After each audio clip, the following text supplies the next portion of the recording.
Selamat datang di webinar Trimegah. Perkenalkan, nama saya Cesa. Saya adalah branch manager dari Trimegah Cabang Artagraha. Terima kasih Bapak-Bapak, Ibu-Ibu yang telah hadir dan meluangkan waktu hari ini. Webinar hari ini kita akan mengangkat tema reksadana pilihan tahun 2021. Nah, menurut saya tema ini sangat menarik karena saat ini kita sudah berada di penghujung tahun, tentunya di mana kita perlu merencanakan prospek ke depan investasi kita. Tentunya dengan beberapa pilihan reksadana, apa sih yang cocok dengan kondisi market di tahun 2021. Mungkin kita langsung aja ya, perkenalkan narasumber kita nih.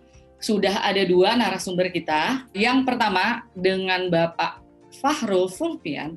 Beliau adalah Chief Economist dari PT Trimegah Sekuritas. Halo Pak Fahrul. Halo Mbak, apa kabarnya? Sehat, Alhamdulillah. Pak Fahrul sendiri gimana kabar? Saya sehat, Alhamdulillah Mbak. Oke, untuk yang kedua, dengan Bapak Hasbi Sukaton, beliau adalah Deputy Head of Retail Sales PT Trimegah Sekuritas. Pak Hasbi, apa kabar Pak? Baik Cesa, selamat sore Bapak Ibu sekalian. Selamat sore Cesa. Oke, kayaknya udah nggak sabar nih Pak. Kita langsung mulai aja ya. Pak Fahrul nih, ini kan hari ini indeks udah sempat 6.000 nih Pak. Mungkin salah satu faktor nih vaksin nih Pak udah datang ya. Nah sebenarnya tuh impact nih vaksin dan ke pemulihan ekonomi kita tuh berapa cepat sih Pak nanti nih di tahun 2021 ini nih? Mungkin bisa diberikan guidance nih oleh Pak Fahrul. Sebenarnya kalau saya lihat itu, kalau kita lihat soal vaksin ya, vaksin ini sebenarnya hanya menjadi sebuah pelicin sebenarnya Mbak. Pelicin membuat kondisi ekonomi itu secara fundamental itu bisa membaik di tengah stimulus yang lagi kencang-kencangnya sebenarnya sekarang Mbak. Kalau saya sih lebih melihat naiknya market saat ini itu adalah kombinasi dari adanya stimulus, likuiditas yang bersama dengan likuiditas yang banyak, baru 20%-nya itu berasal dari vaksin. Jadi sejalan dengan pandangan kita dari beberapa bulan yang lalu, pasar saham itu masih akan cenderung meneruskan penguatannya. Kalau ada riak-riak sedikit seperti hari ini, karena ada isu akan dilaksanakan PSBB lagi, kita melihat itu adalah sebuah kesempatan yang sangat baik lagi untuk menambah posisi portfolio. Kira-kira seperti itu. Oke. Jadi berita yang hari ini yang PSBB itu sebenarnya udah nggak terlalu faktor yang mempengaruhi banget dong ya Pak ya? Masih berpengaruh Mbak, cuman sudah tidak tidak sesignifikan PSBB yang lalu. Kondisi PSBB sekarang ini adalah masyarakat sudah mulai mengerti bagaimana kita hidup bersama pandemi. Kalau awal-awal kan masih takut-takut banget Mbak. Iya. Betul. Sekarang ini orang mungkin bisa tahu bahwa kita selama masih menggunakan masker, kita bisa beraktivitas. Walaupun masih banyak juga yang nakal, tapi pada dasarnya baik masyarakat, rumah tangga, bisnis, itu sudah mulai ngerti mesti bagaimana. Itu kira-kira yang kita lihat pada saat sekarang ini. Jadinya riak yang ditimbulkan oleh sentimen akan diadakannya lagi PSBB itu tidak sebesar yang terjadi sebelum-sebelumnya. Istilahnya sentimen-sentimen negatifnya mah udah mulai berkurang gitu ya Pak ya. Sekarang mulai bermunculan sentimen-sentimen positifnya di tahun 2021 ya Pak Fahrul ya. Iya benar. Dan jangan lupa juga Indonesia itu kan orang bertahun-tahun itu takut sama rupiah ya. Indonesia itu udah jadi negara surplus sekarang Mbak. Walaupun surplusnya itu terjadi karena perlambatan ekonomi, cuman surplus tetaplah surplus. Rupiah bisa menguat, pasar keuangan bisa stabil, dan biasanya IHSG juga mengalami re-rating. Itu yang akan kita lihat di tahun 2021. Wah, menarik banget nih Pak. Mungkin bisa akan ditambah dengan data-data kali ya Pak ya. Untuk di tahun 2021 mungkin Pak Fahrul mau ada materi presentasi yang mau disampaikan? Terkait investasi, mungkin kalau cerita prediksi perbaikan ekonomi semua orang udah cerita ya Bapak Ibu ya. Cuman hal yang penting itu juga Mbak Cesa tadi itu selain data ekonomi yang memang tahun depan itu udah pelan-pelan membaik, kita harus tahu juga kita ini lagi di siklus apa dan kita itu harus apa yang harus kita lakukan di siklus ekonomi tersebut. Ini kira-kira yang akan kita hadapi tahun depan itu di mana ini? Apakah boom, slowdown, recession, atau recovery? Ini hal yang harus kita ketahui dalam kita memilih investasi yang tepat. Kalau ceritanya resesi, itu sudah terjadi beberapa bulan yang lalu, Bapak Ibu. Yang kita lihat itu adalah itu ya, kalau menurut baik siklus ekonomi untuk investasi dari Thomas Mann, kondisi kemarin itu resesi itu sudah terjadi, itu sudah turun. Sebenarnya arahnya sekarang itu mulai adalah itu recovery. Recovery itu kalau kita lihat itu gambarannya itu bukan di resesi. Kalau resesi, sentimen yang terjadi beberapa bulan yang lalu itu caution. Itu yang kanan bawah, Mbak. Stay underweight equities that time. Kondisinya itu bottom in despair. Semua orang benar-benar pesimis. Itu yang terjadi beberapa bulan yang lalu. Tapi resesi itu kita sudah melaluinya. Yang kita lihat sekarang, kita berada pada fase recovery, Mbak, sekarang. Iya. Recovery, tapi bottom in despair sekarang ini banyaknya itu orang itu wall of worry tiap kali recovery, Mbak. Masa sih kondisi akan membaik tahun depan? Masa sih vaksinnya jalan semua orang gitu? Masa sih kita akan balik lagi kayak dulu lagi? Tapi pada kondisi wall of worry ini, bersamaan dengan likuiditas yang sangat banyak, kalau yang sering ikutan webinar saya selalu cerita likuiditas itu banyak. Sebenarnya kondisi sekarang recovery itu dikatakan itu adalah sweet spot. Sweet spot yang sangat bagus untuk kita membeli instrumen-instrumen berkaitan dengan saham, terutama reksadana. Kalau kemarin itu ya, antara resesi dan recovery, yang juara itu high yield bond, sudah kejadian ya. Reksadana obligasi kemarin itu larinya kenceng banget, Mbak. Kalau udah ketika recovery ini, tren yang udah terjadi juga sekarang, falling interest rate. Itu di pukul 7. Yang lagi kejadian kita sekarang, falling interest rate sudah terjadi, 125 basis point cut dari Bank Indonesia. Fase yang lagi kita hadapin sekarang ini adalah rising shares. Rising shares-nya juga masih berada dalam siklus yang sangat early sekali. Kalau saya lihat ya, saat ini adalah waktu yang baik untuk kita membangun portfolio investasi. Dan memang kalau untuk aset kelas sendiri, kalau kemarin-kemarin saya banyak bilang bonds, saya lihat by makro ini waktunya kita beli saham. Sahamnya apa? Itu mungkin nanti yang akan menarik kita bahas, Mbak Jessa. Kira-kira seperti itu saya melihat kita lagi berada di siklus ekonomi di mana. Kalau berdasarkan siklus 12 jam ini kita ada di jam 8. Ada di jam 8. Jam kita baru memulai aktivitas. Kalau kita kerja sehari-hari, jam ketika ekonomi itu harusnya baru mulai recover. Kira-kira seperti itu. Oke, jadi kita lagi di fase recovery. Jadi kita juga nggak mau pasti ketinggalan dong ya Pak. Jangan sampai udah ke fase yang boom mungkin nih. Kita baru mulai masuk. Kayaknya mungkin udah sedikit-sedikit telat ya Pak ya. Jadi sekarang kalau menurut Pak Fahrul, kita udah ada di fase yang recovery ya Pak ya? Iya, ada recovery dan biasanya yang memang terjadi itu adalah rising shares. Harga saham itu akan kecenderungannya naik. Dan saya lihat harga saham yang 6.000 ini pasti akan terus naik sampai tahun depan. Kalau saya boleh share, kalau orang mau lihat itu bukannya ekonomi lesu. Benar, ekonomi lesu, kredit nggak ada di bank. Benar. Hal yang harus kita lihat ini sebenarnya untuk polisinya pemerintah dan BI sendiri, sebenarnya dalam kerangka framework berpikir mereka, sebenarnya kalau kredit nggak jalan itu Mbak, mau nggak mau itu yang seperti yang saya biasa bilang, harga aset itu harus naik untuk mengkompensate ekonomi yang nggak muncul gara-gara pertumbuhan kredit itu nggak ada. Jadinya memang di kondisi saat ini yang saya harus ceritakan kepada rekan-rekan investor sekalian, memang recovery real sector itu belum akan terjadi dalam waktu yang cepat. Kondisinya itu berbeda kalau di kondisi resesi seperti ini ya. Kalau di kondisi yang normal, kondisi real sektor yang baik membuat pasar keuangan kondusif. Di kondisi resesi seperti sekarang ini itu berbeda. Kenapa berbeda? Karena kredit dan kepercayaan itu tidak ada di pasar.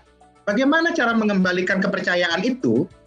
Sebenarnya Global Central Bank itu mereka secara implisit itu ingin harga aset itu naik setelah mereka mengeluarkan kebijakan moneter, Mbak. Udah potong bunga, QE segala macam. Kalau Bapak Ibu di sini sahamnya naik, Pak, Bapak Ibu. Bapak Ibu merasa sejahtera kan? Merasa sejahtera itu wealth effect. Kalau ada untung dari reksadana, untung dari saham di tahun depan, untung itu nanti yang akan jadi konsumsi yang akan memutar ekonomi. Habis untung saham, beli motor baru. Habis untung saham, beli mobil, beli rumah baru, konsumsi muncul. Dan begitu pula untuk sisi investasi, kalau saham naik banyak, baru nanti akan ada investasi baru muncul, IPO baru, dan isu dan lain-lain. Jadinya di kondisi sekarang ini memang, ingin saya sampaikan kepada rekan-rekan investor, kondisinya memang dengan kelebihan likuiditas ini, pasar keuangan akan naik lebih dahulu daripada fundamentalnya. Kira-kira seperti itu. Dan fundamentalnya itu ya kita lagi ada di mana ya? Kita sekarang lagi ada di fase recovery menyambut siklus ekonomi yang baru. Kira-kira seperti itu. Tadi kan juga Pak Faru udah sebutin kan apa yang akan terjadi 2021. Tetap kita perlu kan mengetahui juga Pak resiko-resiko yang perlu yang kita ketahui juga, apa yang perlu dihindari mungkin di tahun 2021 ada nggak nih Pak Faru? Yang perlu dihindari di tahun 2021? Iya, untuk ya remnya kita lah gitu Pak. Untuk 2021 sebenarnya resiko terbesar itu adalah resiko meledaknya masalah kredit baik di China, di sisi global, ataupun Indonesia.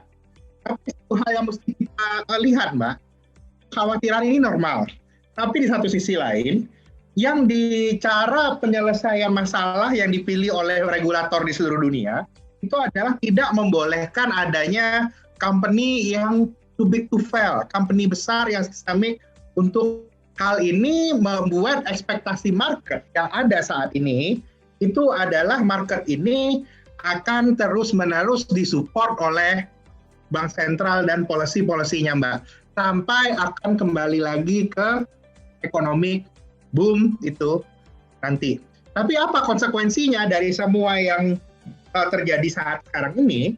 Kita sebagai financial market participant harus mengantisipasi harga saham yang akan terus naik.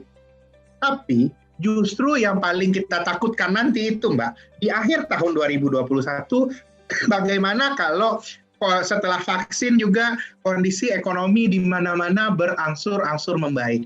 Kalau ekonominya membaik, dilemanya ya, berarti stimulus yang bertahun-tahun mengucur ini akan di stop. Itu ironi yang kita miliki sekarang.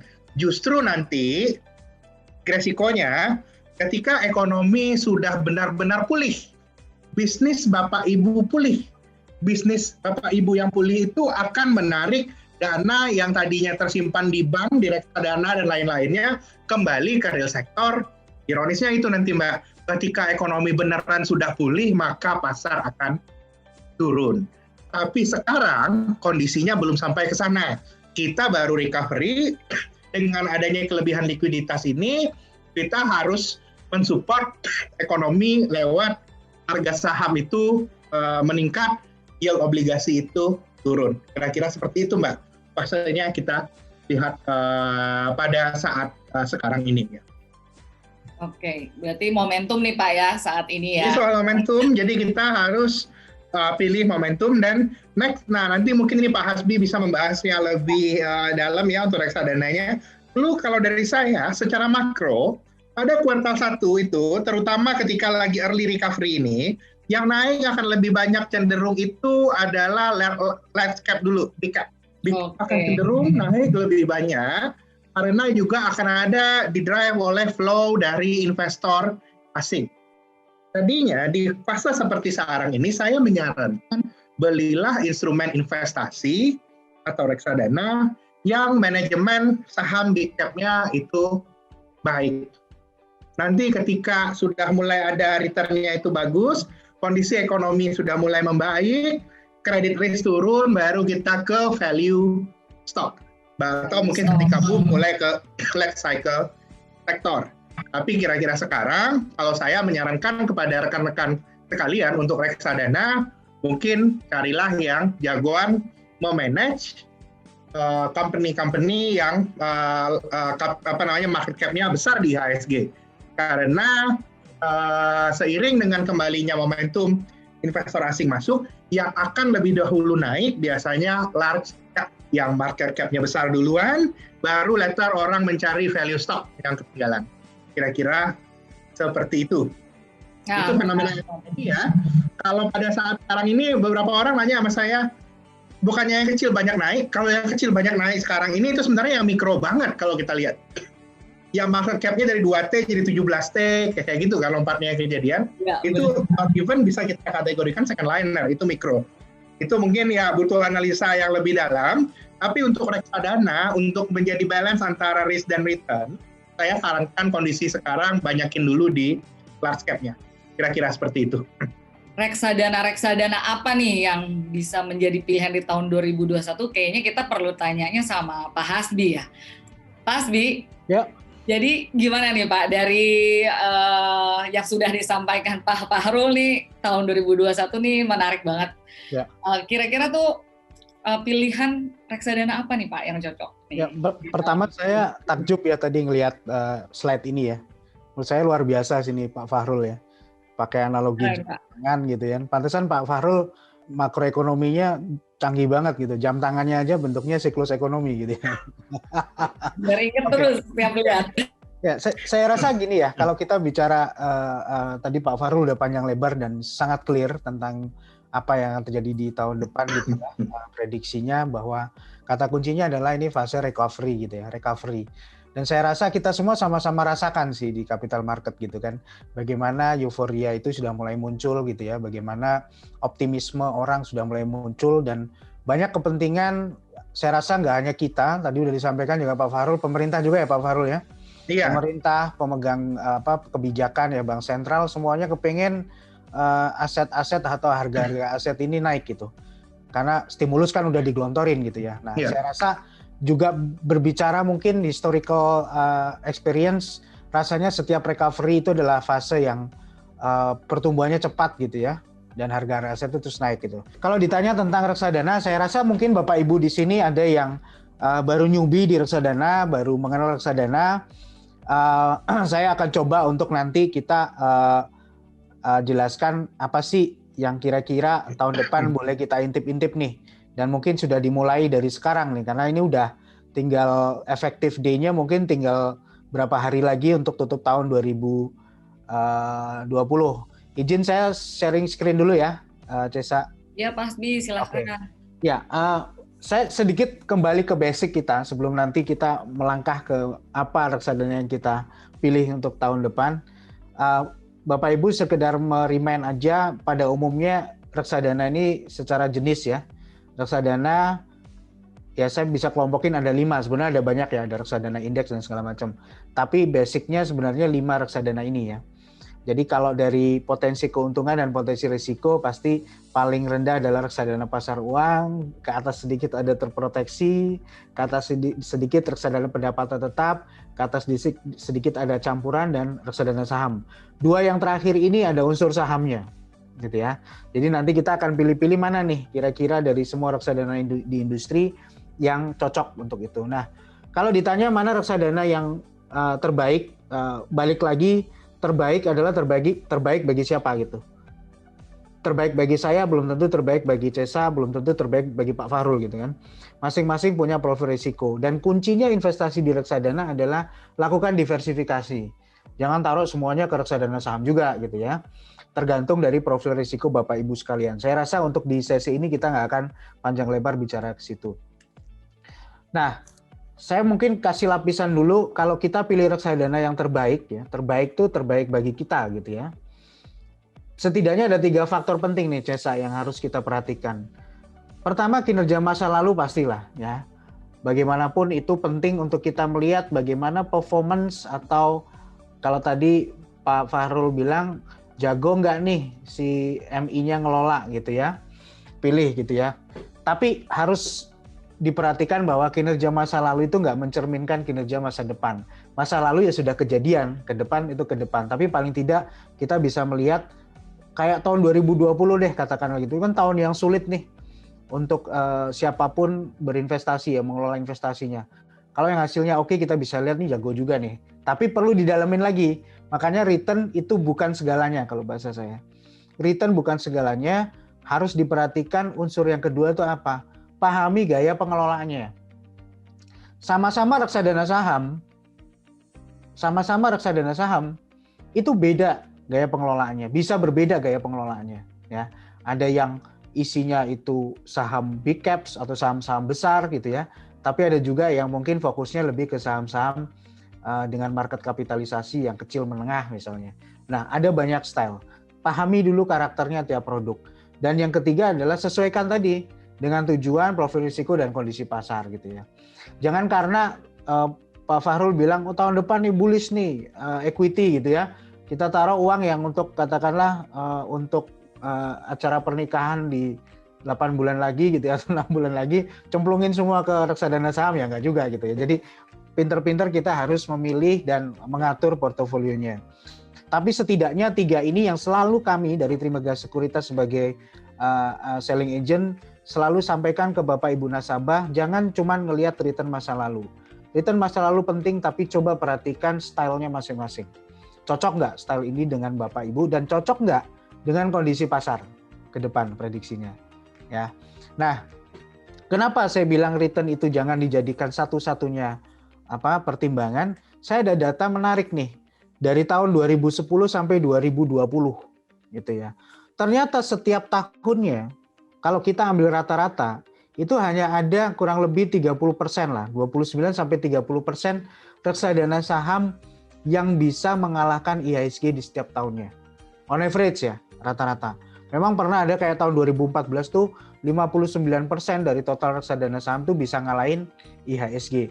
Tapi ada tahun-tahun kayak 2010 tuh cuma 7%.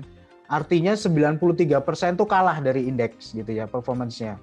Nah, dengan ngelihat data kayak gini, kita juga harus melihat realita bahwa susah juga nih untuk suatu reksadana itu setiap tahun selalu menang terhadap indeks. Nah, makanya hati-hati kalau milih reksadana, jangan hanya dari return aja. Nah, terus tadi saya kan sebut style, gaya gitu ya.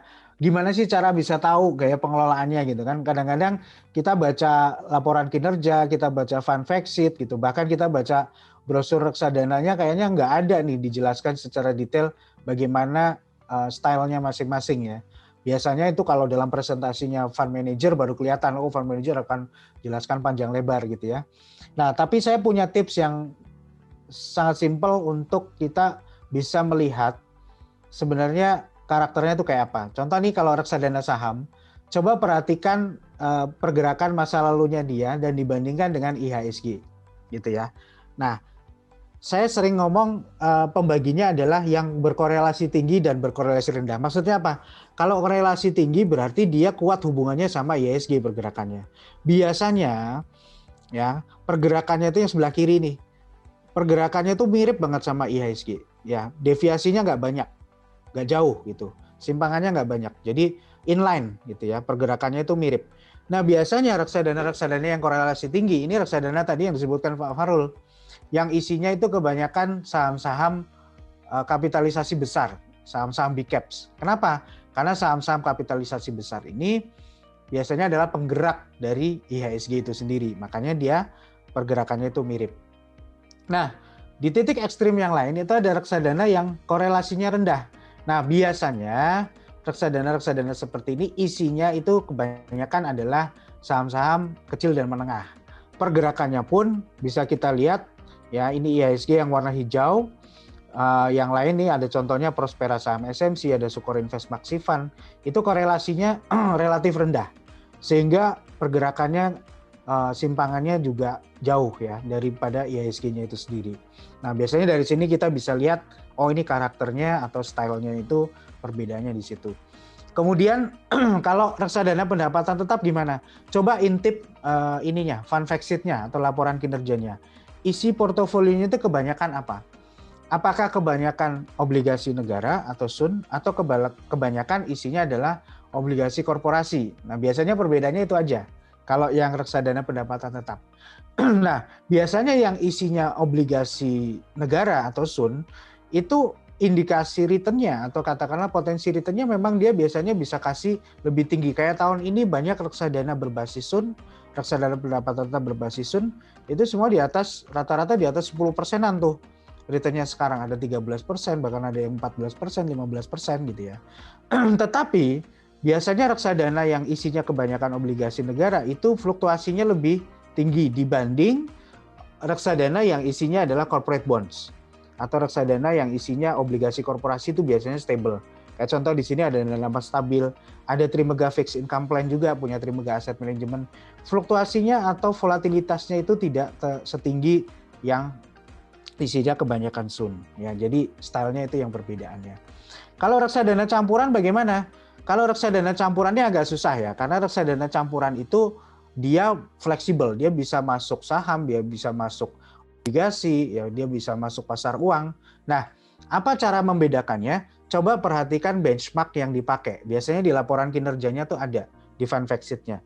Ada benchmarknya itu yang dipakai apa? Kebanyakan reksadana campuran itu modelnya kayak reksadana A ini.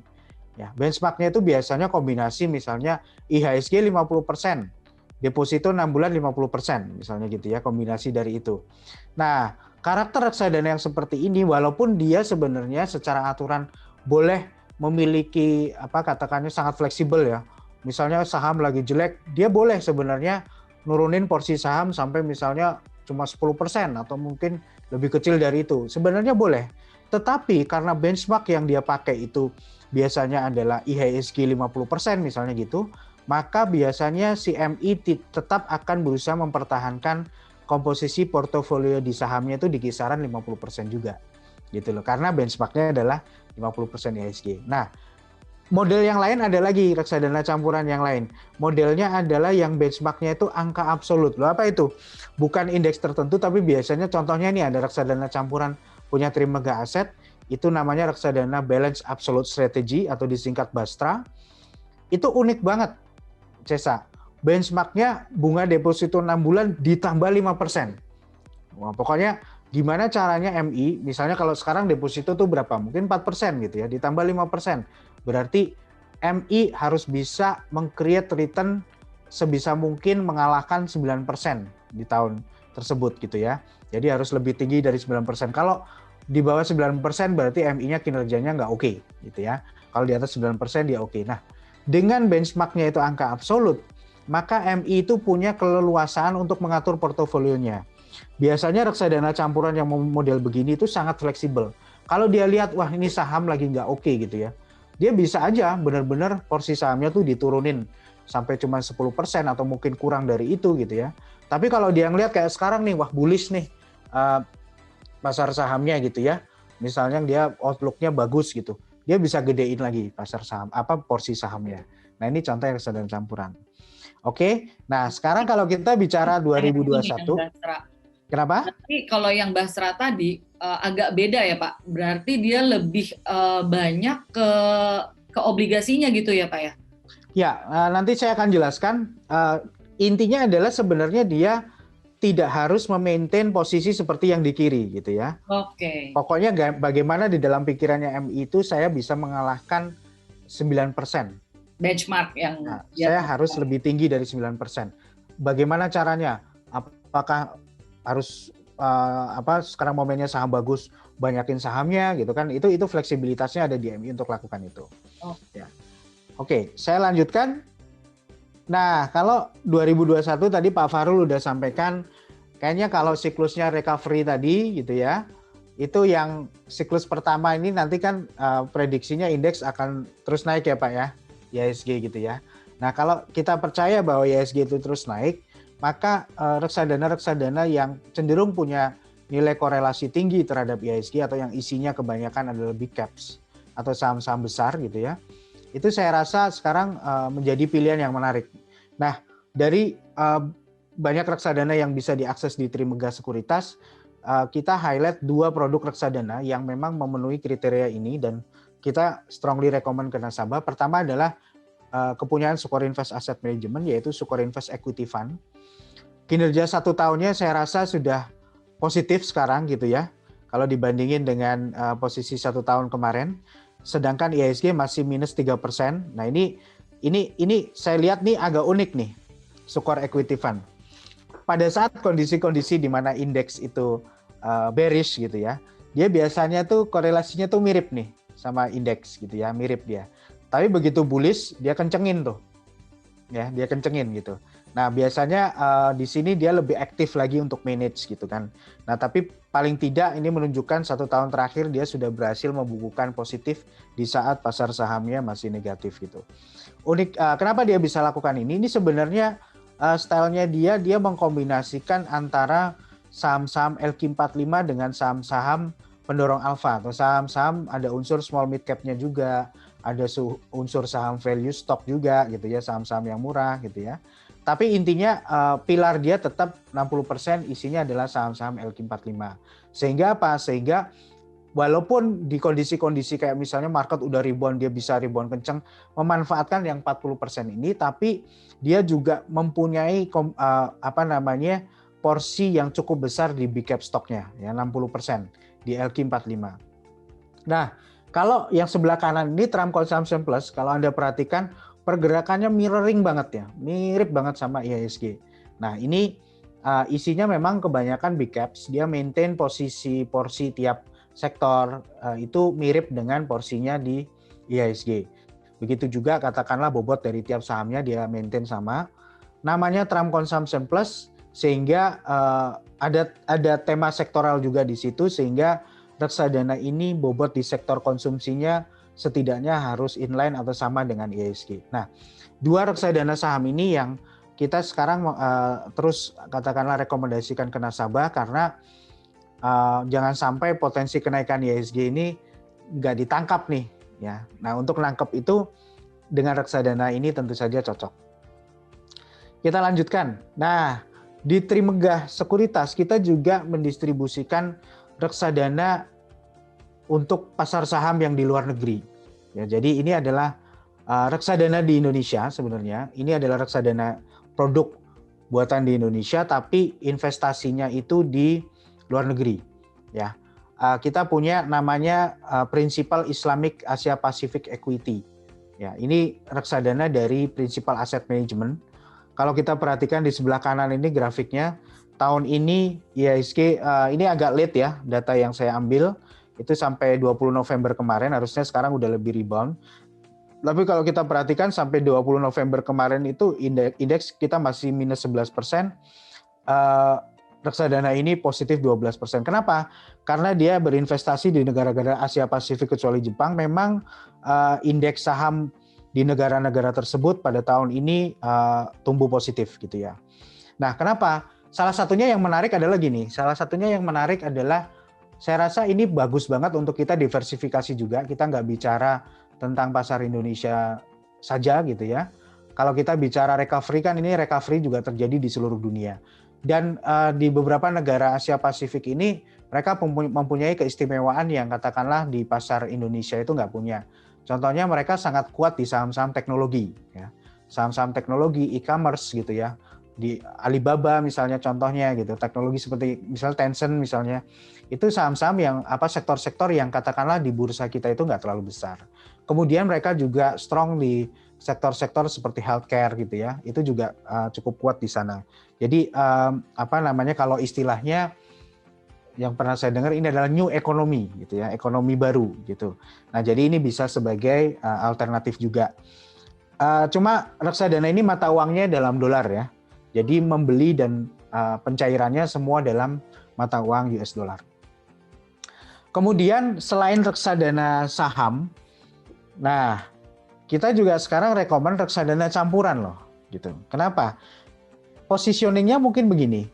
Ini cocok bagi Bapak Ibu yang katakanlah tipenya lebih moderat gitu ya. Tipenya lebih moderat. Jadi kepengen menikmati pasar saham, tapi pengen punya risiko yang lebih rendah dibanding katakanlah reksadana saham itu sendiri. Nah, bisa dipakai reksadana campuran. Nah, yang kita sangat strong recommend itu adalah reksadana punya Trimegah Aset. Ini Trimegah Bastra, Balance Absolute Strategy. Kinerja satu tahun terakhir Bapak Ibu, sebenarnya ini nggak fair, saya nggak apple to apple ya, saya bandingkan dengan IHSG, tapi setidaknya kalau kita bicara pasar saham, bisa kita bandingkan juga kondisinya seperti apa. Nah, Bastra itu satu tahun terakhir performance-nya 22%. Bapak Ibu, 22% di saat IHSG minus 3%. Kenapa? Pada saat tahun 2020 ini, melihat pasar saham itu sangat bearish, MI-nya Bastra memilih memang dia core portofolionya itu atau portofolio intinya itu ditopang oleh obligasi dan pasar uang. Jadi ini menariknya. Kalau reksadana campuran lain lebih banyak porsi sahamnya, dia justru portofolio intinya, portofolio utamanya, isi utamanya itu adalah obligasi dan pasar uang. Kalau ada peluang di saham, dia baru masuk.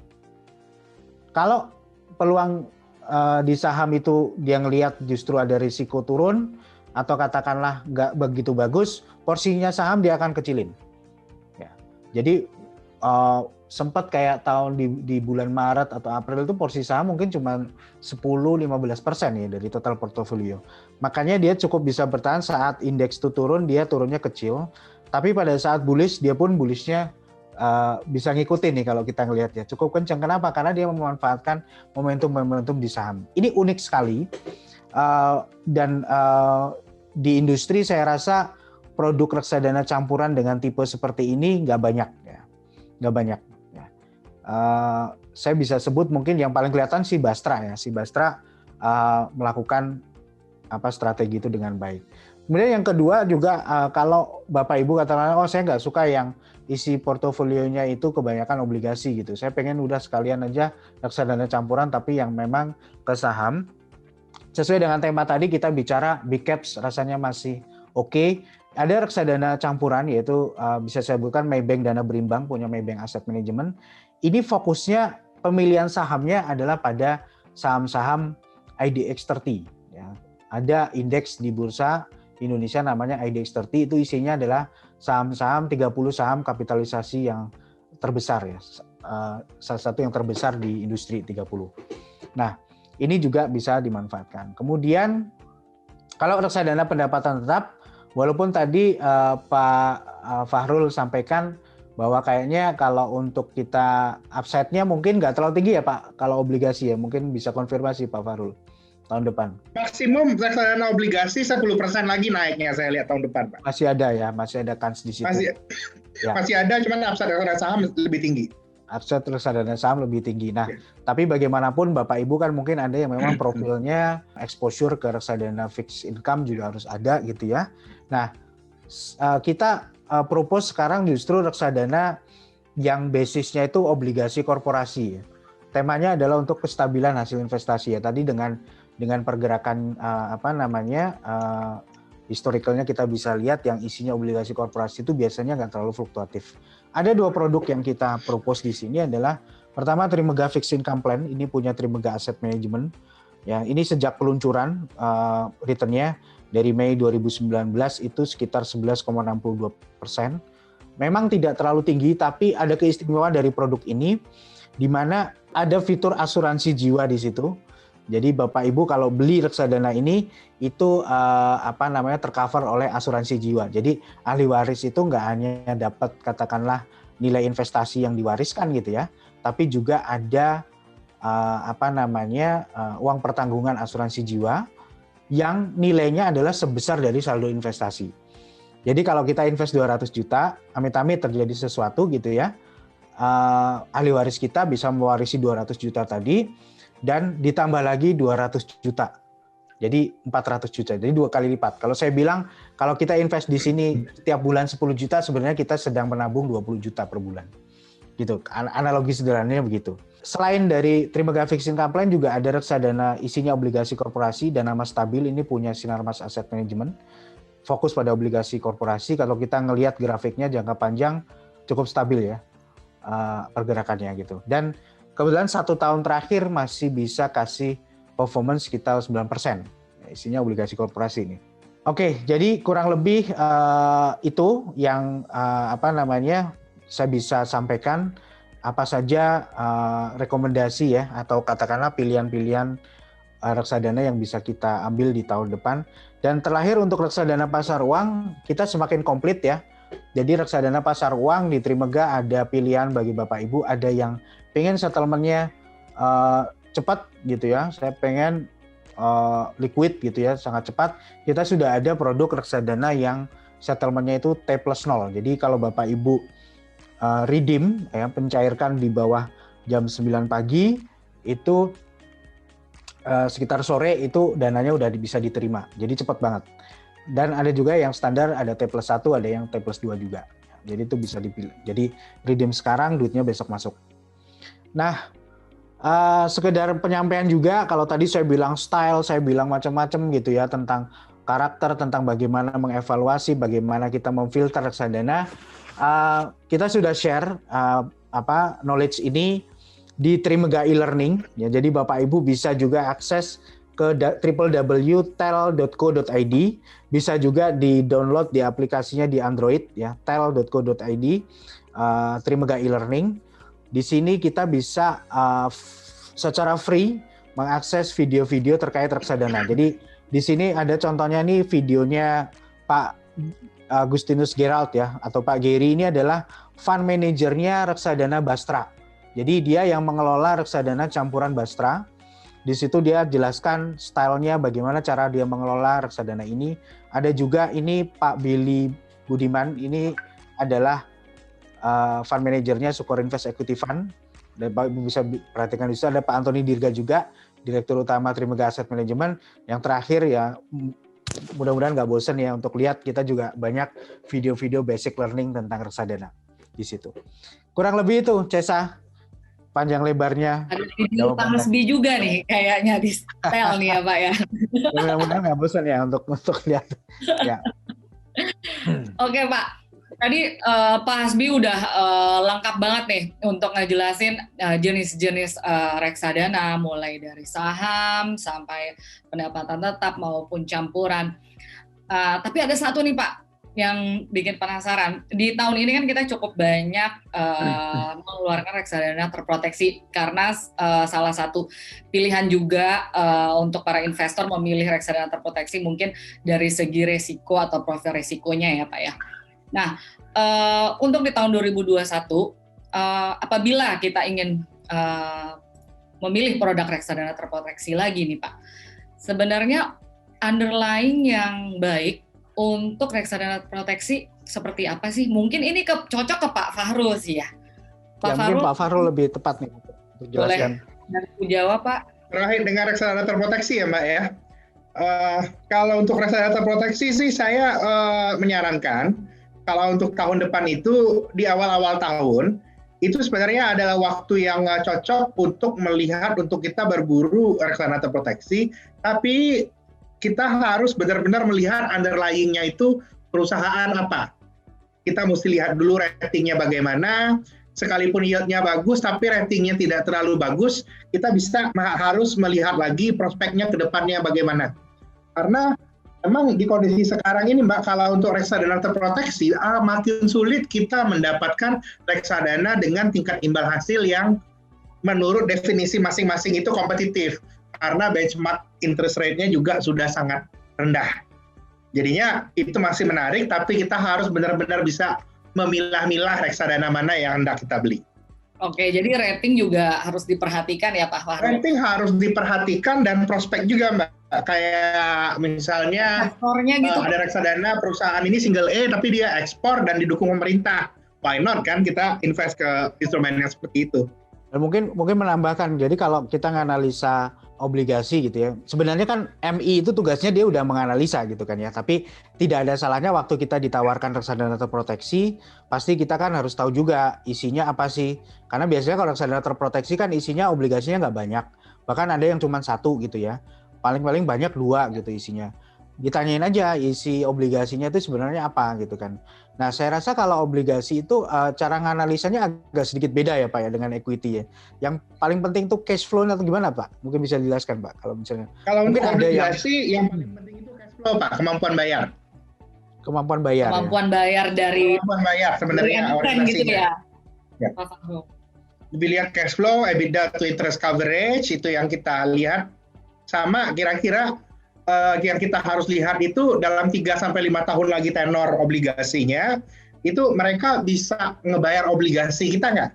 Kalau saya rule of thumb-nya gini Bapak Ibu, kalau kira-kira bisnisnya itu dengan EBITDA sekarang yang sama, kalau EBITDA-nya ini dikumpulin aja, misalnya sampai jatuh tempo itu cukup untuk membayar obligasinya, itu bisa kita consider gitu. Tapi kalau untuk membayarkan obligasinya ini EBITDA-nya itu butuh tumbuhnya material, nah yang kayak gitu mesti kita ukur-ukur lagi. Karena jika dan kalaunya itu kebanyakan, itu yang mesti kita lihat ya, fokusnya kalau analisa obligasi. Bahasannya EBITDA itu bisa bayar atau enggak. Gitu. Ya. Dan kita ini mungkin obligasi itu ya Pak. Ya Pak, Pak Hasbi silakan. Saya sampaikan juga, jadi kalau kita Trimegah Sekuritas, kalau kita jualan reksadana terproteksi gitu ya, biasanya kita akan jelaskan ke Bapak Ibu sekalian tentang profil underlying-nya atau profil obligasi yang ada di situ gitu ya. Dan kita sekarang dalam beberapa kali penerbitan reksadana terproteksi di tahun ini, kita juga selalu bikin event-event webinarnya tuh. Jadi Bapak Ibu benar-benar bisa mendengarkan penjelasan secara detail tentang ini isinya perusahaannya apa. Karena memang reksadana terproteksi itu kalau bisa dibilang satu sisi memang kalau tidak terjadi apa-apa dengan perusahaannya, artinya perusahaannya aman, bayar lancar gitu ya. Memang kita menikmati return yang kurang lebih udah terukur tuh. Jadi misalnya setahun bisa 8%, 8,25% gitu ya. Lebih terukur gitu. Kenapa? Karena kan sebenarnya diprotek ya. Diprotek dari pergerakan harga asalkan di keep sampai jatuh tempo kan gitu kan. Nah, tetapi karena isinya biasanya single bonds atau obligasi yang cuma 1 atau 2, sebenarnya mengandung risiko yang cukup tinggi kalau si perusahaan itu katakanlah gagal bayar kan gitu kan ya. Nah, makanya kita menyadari itu, kita pengen dalam setiap penerbitan reksadana terproteksi kita pengen setransparan mungkin nih ke Bapak Ibu sekalian untuk menjelaskan perusahaan atau obligasi yang menjadi dasar dari reksadana terproteksi tersebut. Mungkin nanti kita di sekitaran Februari dan Maret ya kayaknya. Baru udah kasih bocoran nih. Februari dan Maret akan ada lagi kita obligasi terproteksi. Oke, terima kasih nih Pak Hasbi. Pak, udah ada beberapa pertanyaan yang masuk. Mungkin kita mulai ke Q&A aja. Ini dari Ibu Heni Sondang. Selamat sore Pak, saya akan terima uang pensiun. Mohon masukkan reksadana apa yang cocok. Saya terpikir yang fixed income, yang underlying-nya Ori Sun. Mohon arahannya. Terima kasih. Mungkin ini Pak Hasbi dan mungkin nanti untuk yang ininya bisa dibantu Pak. Ya, mungkin bisa saya jawab dulu Cesa ya. Jadi di kita ada juga beberapa reksadana yang isinya Ori dan Sun gitu ya. Ada 2 pilihan sebenarnya kalau yang kita sangat rekomen untuk produk ini tuh ada 2 ya.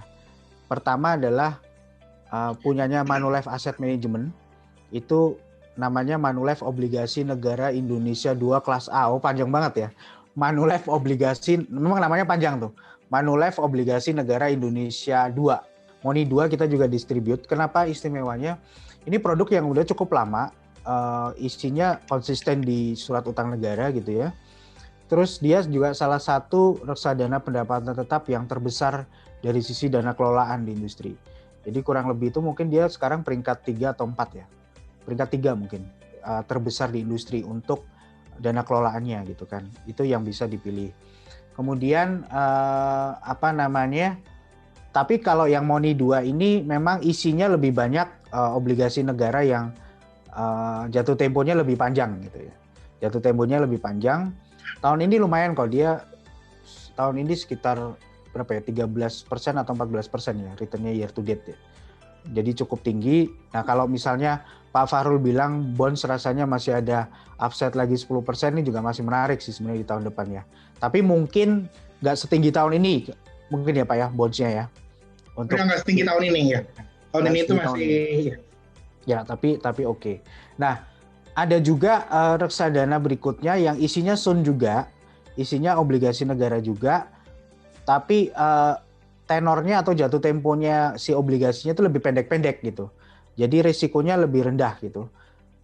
Punya Manulife juga, namanya Manulife Pendapatan Bulanan 2, MPB 2. Ya, kebetulan kita juga distribute. Itu malah menariknya setiap bulan itu ada pembagian dividen. Jadi ini cocok nih Bapak Ibu yang pensiun gitu ya. Yang pensiunan itu cocok karena kan butuh cash flow juga gitu ya. Jadi investasinya tetap berjalan, tapi setiap bulan itu MI akan membagikan dividen atau bagi hasil gitu ya. Istilahnya apa? Return yang dibagikan gitu setiap bulan. Nah, tapi investasinya tetap terus jalan gitu. Jadi kita bisa menikmati hasil investasinya setiap bulan, tapi investasinya tetap running gitu. Itu namanya Manulife Pendapatan Bulanan 2. Jadi kita juga ada itu. Oke, Pak Fahrul ada yang mau ditambahin Pak? Mengenai pada dasarnya kalau saya lihatnya, kalau memang tujuan ibu untuk pensiun, mungkin bisa diperbanyak itu reksadana fixed income yang underlying obligasi negara itu benar, dan juga di money market itu bisa diperbanyak ya, karena tujuannya memang sekarang itu kan kalau kita udah pensiun itu kan bukan di fase growth, nyari growth lagi, tapi untuk reservation kan, bagaimana kita menikmati hari tua dan lain-lain ya. Jadi kira-kira saya sejalan dengan Pak Hasbi, sebaiknya dimasukin banyak ke reksadana fixed income government bond. Tenornya jangan yang panjang, yang pendek aja. Kira-kira seperti itu. Yang kita reksadana pasar uang juga lumayan tuh Ces ya. Beberapa reksadana pasar uang tuh ada yang sekarang cukup bagus tuh, Sukor Money Market Fund itu. Berapa tuh Ces? Aku malah nggak hafal setahun terakhir tuh Ces.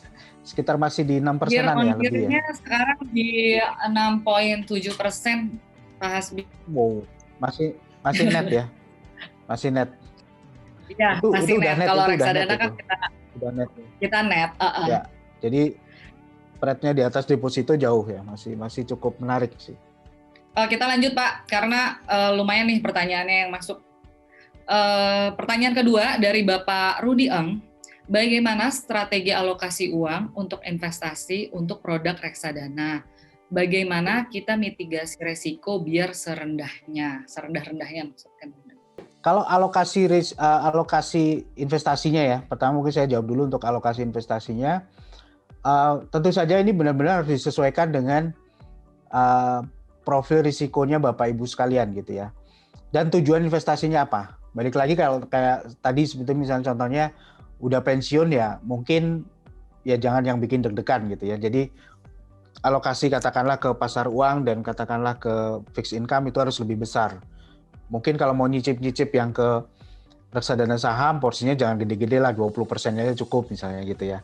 Nah, jadi alokasi itu memang tergantung dari bagaimana kita profil kita dan tujuan kita gitu. Kalau memang tujuannya masih panjang, ya nggak apa-apa, kita lebih banyak porsinya ke reksadana saham misalnya gitu ya, untuk jangka panjang gitu. Jangka panjang tuh berapa? Nah, ini debatable.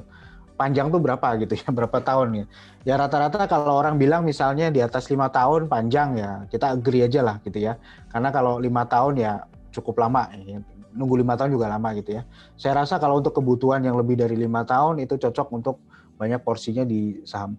Nah, banyak orang yang pusing gini, waktu alokasi itu kayak matematika di awal dulu, taruh segini, ini segini. Jangan gitu, nanti pusing. Balikin dulu dengan dana ini mau dipakai buat apa? Itu dulu. Jadi dari tujuannya dulu baru alokasi. Banyak kan orang cuma main matematika di persentase, sekian persen gitu. Tapi tujuannya apa nggak jelas gitu. Jadi balikin dulu tujuannya apa. Kan pasti ada keinginan atau tujuan yang mau diraih gitu ya. Nah dari situ baru di-plotting tarik ke sini.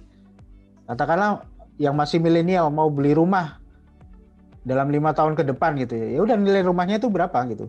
Berarti yang kita allocate dari sekarang itu harus berapa gitu kan. Nah, itu yang kita mesti lihat. Tapi secara umum kalau Bapak Ibu adalah tipenya itu yang konservatif gitu ya.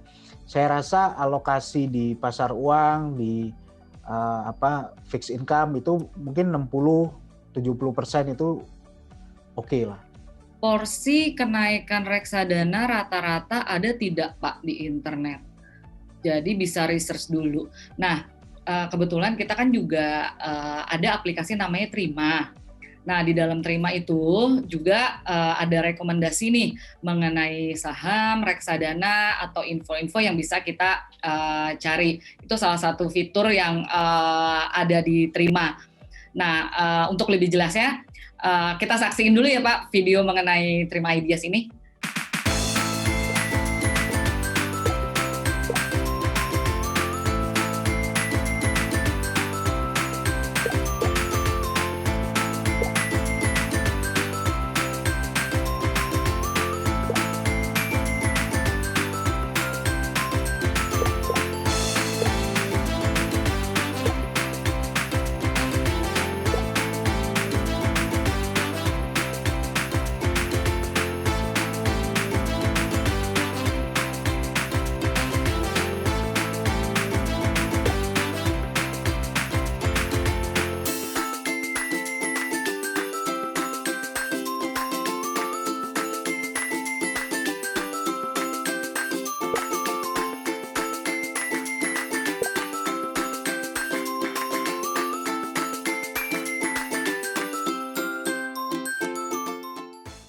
Nah, Bapak Ibu, Trima Ideas itu banyak info-info yang bisa kita lihat. Kalau misalnya di dalam aplikasi Trima juga kita bisa lihat reksadana, macam-macam reksadana yang ada di Trimegah Sekuritas.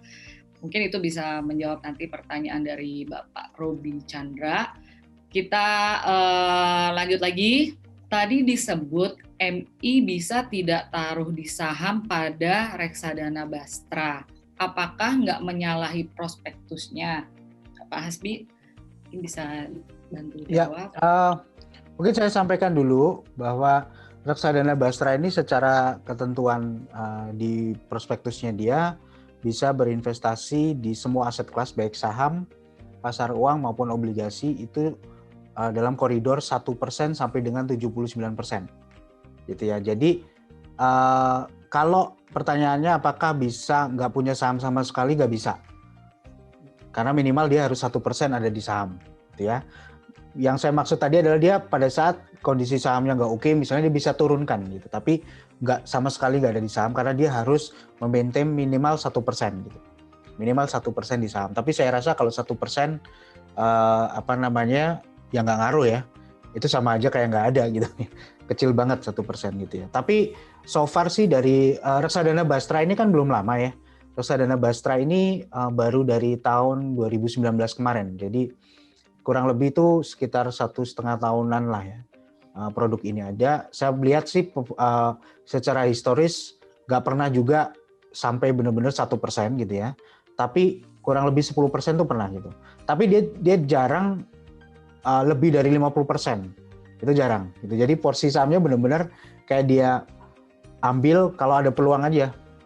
Ambil saham terus nanti katakanlah udah sampai target price-nya si sahamnya dia akan jual gitu. Karena apa? Dia nggak ada beban, dia nggak harus pegang saham lama-lama gitu. Semoga bisa menjawab. Ini ada pertanyaan untuk Pak Fahrul.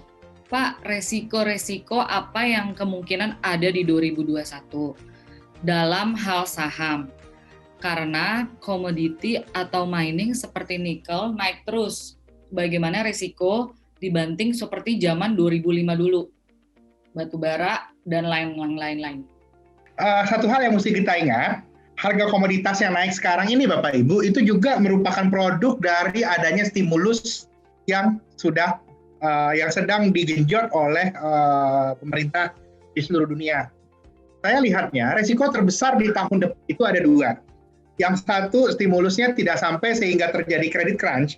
Risiko terbesar ini ada di China.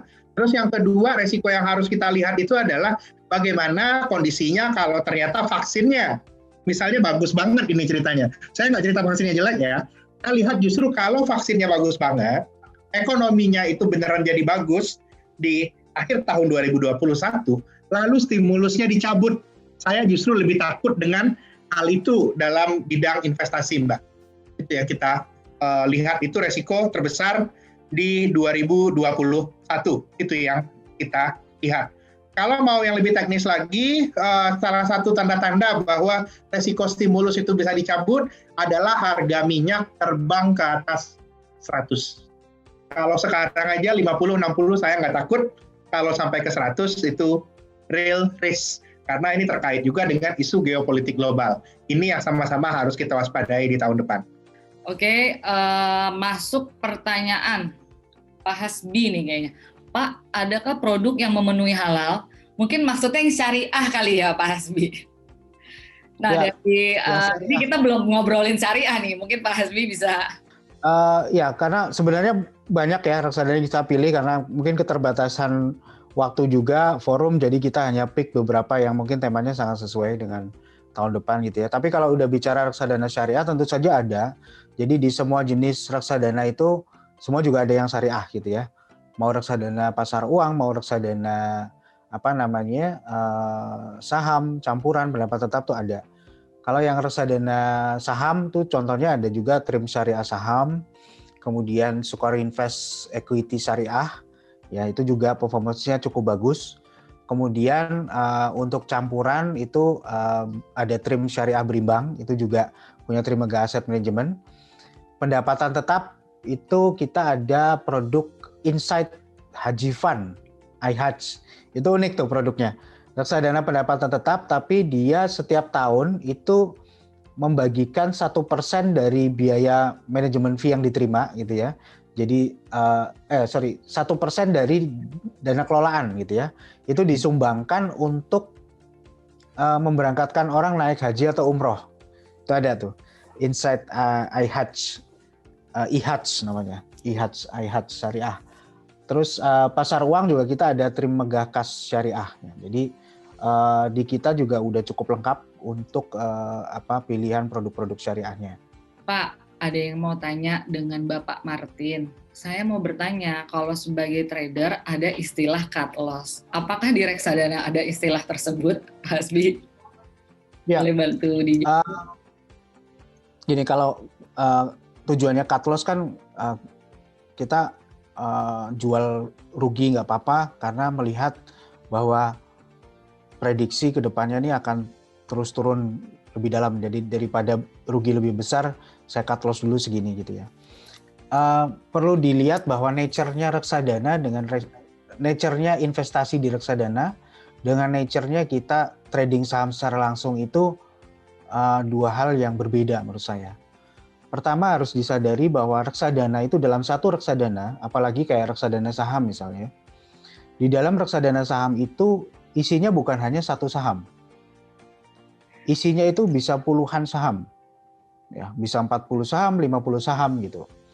Nah, strategi cut loss itu sebenarnya mungkin bisa saja sudah dilakukan oleh fund manajernya di level transaksi sahamnya gitu. Itu yang pertama. Jadi sebenarnya kalau misalnya katakanlah MI itu melihat ini kayaknya market tahun ini akan turun tajam banget gitu ya, 2020 gitu ya. Strategi-strategi cut loss mereka juga sudah lakukan dan kemudian dipindah di switch katakanlah ke saham-saham yang lebih defensif misalnya. Itu secara aktif MI itu ngelakuin itu. Saya ambil contoh misalnya reksadana yang tahun ini turunnya cukup dalam, reksadana saham yang turunnya cukup dalam itu reksadana yang basisnya small to medium cap ya. Saham-saham kecil menengah di tahun-tahun ini karena memang saham-saham kecil menengah turunnya cukup dalam ya pada saat kondisi pandemi kemarin awal-awal. Saya melihat beberapa MI juga melakukan strategi itu. Jadi dia cut loss beberapa saham small mid cap-nya, kemudian dia pindah ke saham-saham yang big cap yang kebetulan juga udah turun dalam. Strategi itu saya rasa cukup berhasil ketika market rebound gitu ya. Market rebound, IHSG rebound, kan yang rebound duluan yang big caps gitu ya, saham-saham big caps, sehingga mereka bisa ngikut rebound dan paling tidak kerugiannya itu diperkecil gitu ya. Reboundnya juga cukup kencang gitu. Nah, jadi nature-nya beda. Hal itu sebenarnya dilakukan oleh MI dalam pengelolaan setiap harinya gitu ya. Bisa dilakukan oleh MI juga. Itu yang pertama. Yang kedua begini. Biasanya kalau orang ngelakuin cut loss gitu misalnya, ada dua strategi yang kemudian atau action yang kemudian dia akan lakukan. Cut loss kemudian nunggu harganya turun lebih dalam lagi baru dibeli lagi gitu ya, atau cut loss kemudian pindah saham lain gitu. Nah, kalau di reksadana kadang-kadang kita nggak punya pilihan itu. Ada cut loss nih gitu ya, terus pindah reksadana lain, belum tentu ceritanya juga mungkin sama. Kenapa? Karena secara umum reksadana ini menghadapi kondisi yang sama. Karena isinya kan tadi banyak saham-saham. Jadi pada saat indeks turun ya secara umum semua turun gitu. Jadi pada saat rebound juga secara umum semua juga rebound gitu. Jadi waktu sudah dijual mau cari gantinya juga susah karena semuanya juga sama sebenarnya. Iya. Itu sih logikanya. Itu yang agak susah untuk kita, kalau bahasanya mungkin nggak spesifik cut loss tapi lebih reksadana ditradingkan gitu ya. Reksadana ditradingkan. Nah, tapi ada satu metode sebenarnya yang bisa dilakukan untuk kita terhindar dari memitigasi risiko. Mungkin Bapak Ibu silakan lihat di YouTube-nya Trimegah. Dalam beberapa webinar sekitar 2 bulan yang lalu, saya membahas secara khusus tentang hal ini. Ya, judul videonya di YouTube-nya Trimegah Sekuritas itu adalah investasi anti-stres dengan portfolio rebalancing. Nah, ada metode namanya portfolio rebalancing. Itu saya rasa paling cocok untuk kita di reksadana. Bagaimana kita tetap stabil, kita tetap santai dalam berinvestasi, nggak terlalu panik, tapi ada momen-momen di mana kita bisa ngelakuin profit taking sebenarnya. Ada momen-momen di mana kita bisa nambah lagi posisinya gitu.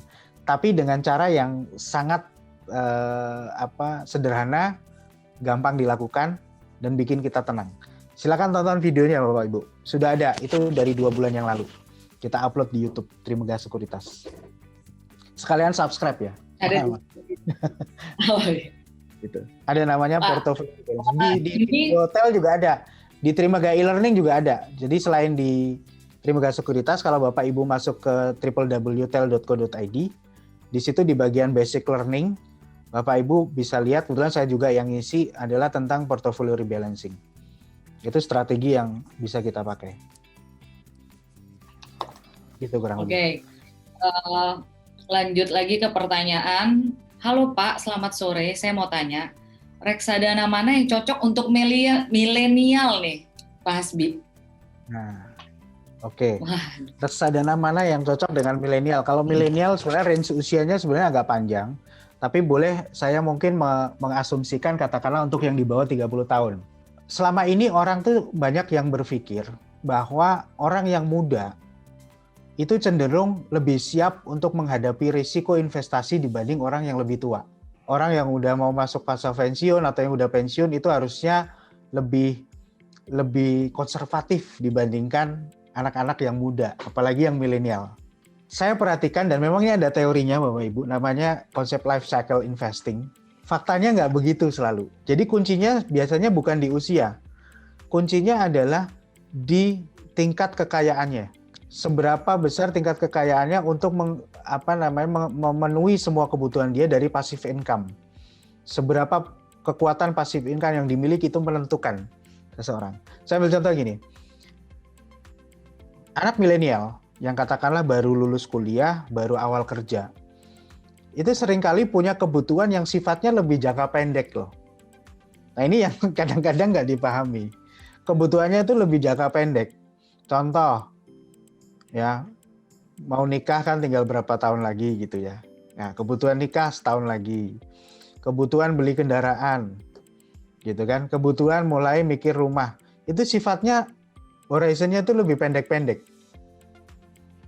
Dibanding katakanlah orang yang usia mungkin udah 40 ke atas, 50 ke atas, atau bahkan 60 ke atas, itu semua udah kelewatin gitu loh. Kebutuhan itu sudah terpenuhi gitu. Jadi justru malah mempunyai kapasitas yang lebih luas untuk atau lebih besar untuk berinvestasi ke sesuatu yang lebih berisiko gitu ya. Jadi kuncinya sebenarnya bukan di usia tapi di bagaimana tingkat kekayaan ini. Banyak investor-investor saham kita juga yang udah usia lanjut gitu. Ya nggak apa-apa karena uangnya udah berlebih gitu ya. Nah, jadi balik lagi ke pertanyaan tadi, apa yang cocok bagi milenial?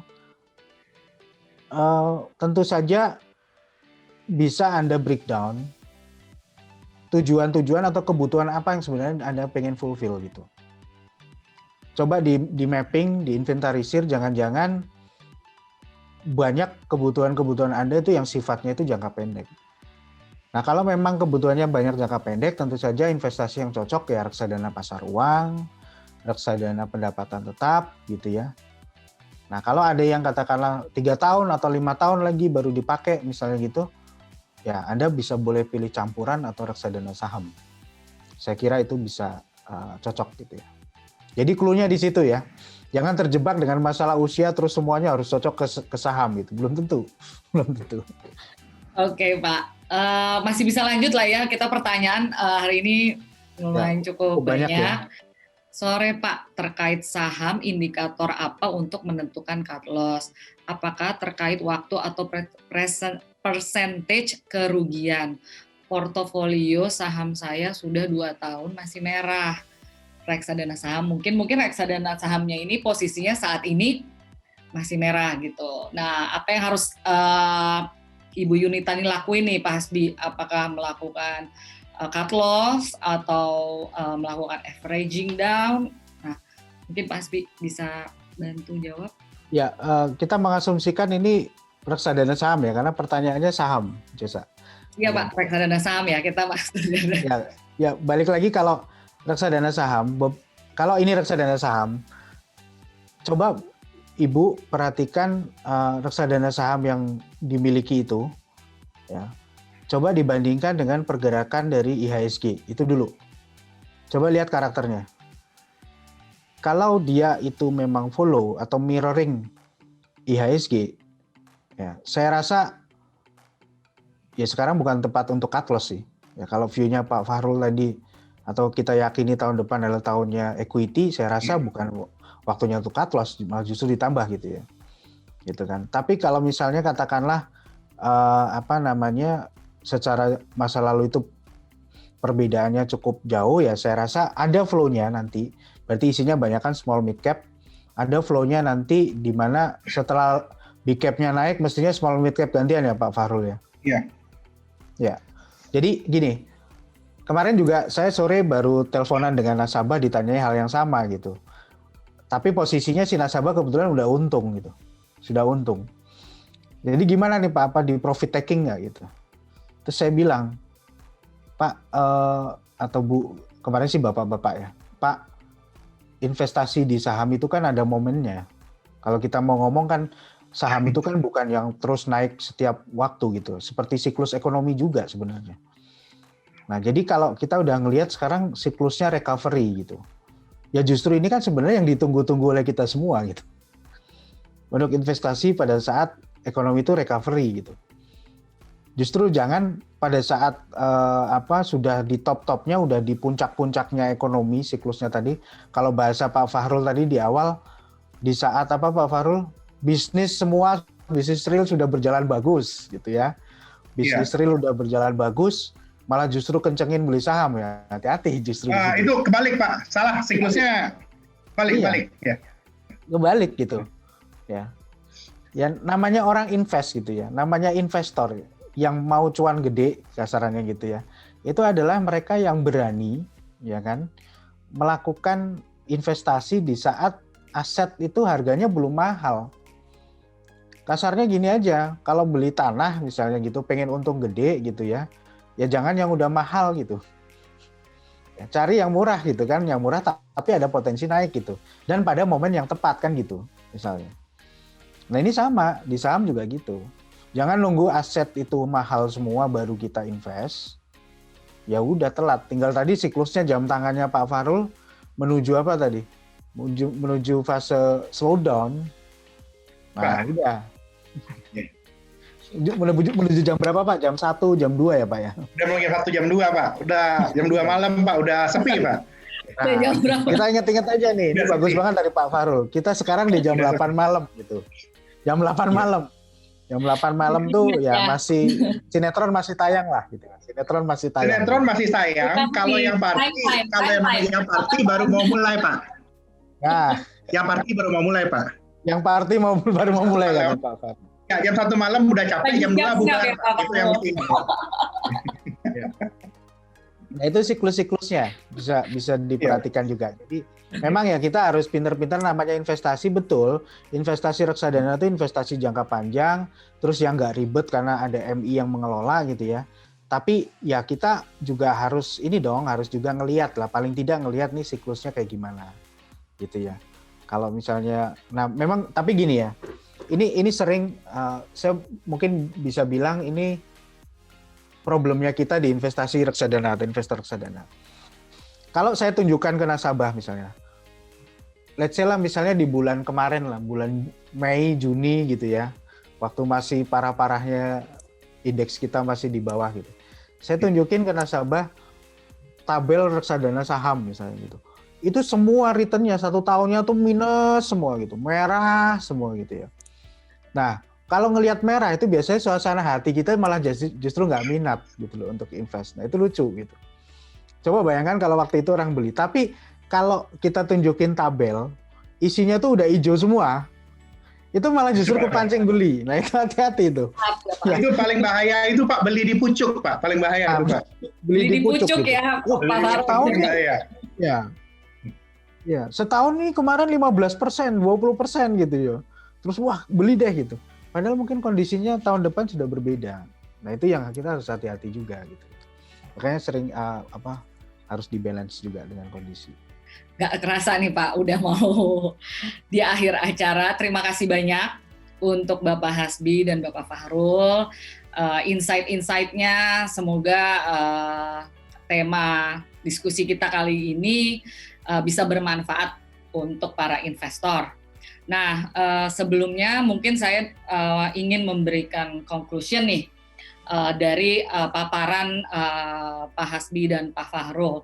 Untuk yang conclusion yang pertama, mungkin dalam memilih reksadana kita juga jangan selalu melihat return, karena ya kita tahu return itu kinerja masa lalu. Tapi kita harus sesuaikan juga dengan kondisi market yang akan terjadi ke depannya.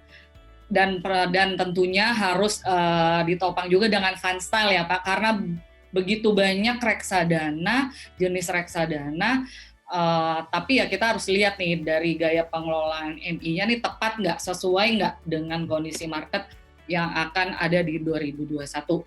Dari untuk makro juga tadi Pak Fahrul sudah sampaikan, cukup menarik dari jam tangannya Pak, itu memberikan hal lebih mudah dimengerti bahwa dolar pasti akan turun otomatis, rupiah menguat ya Pak ya.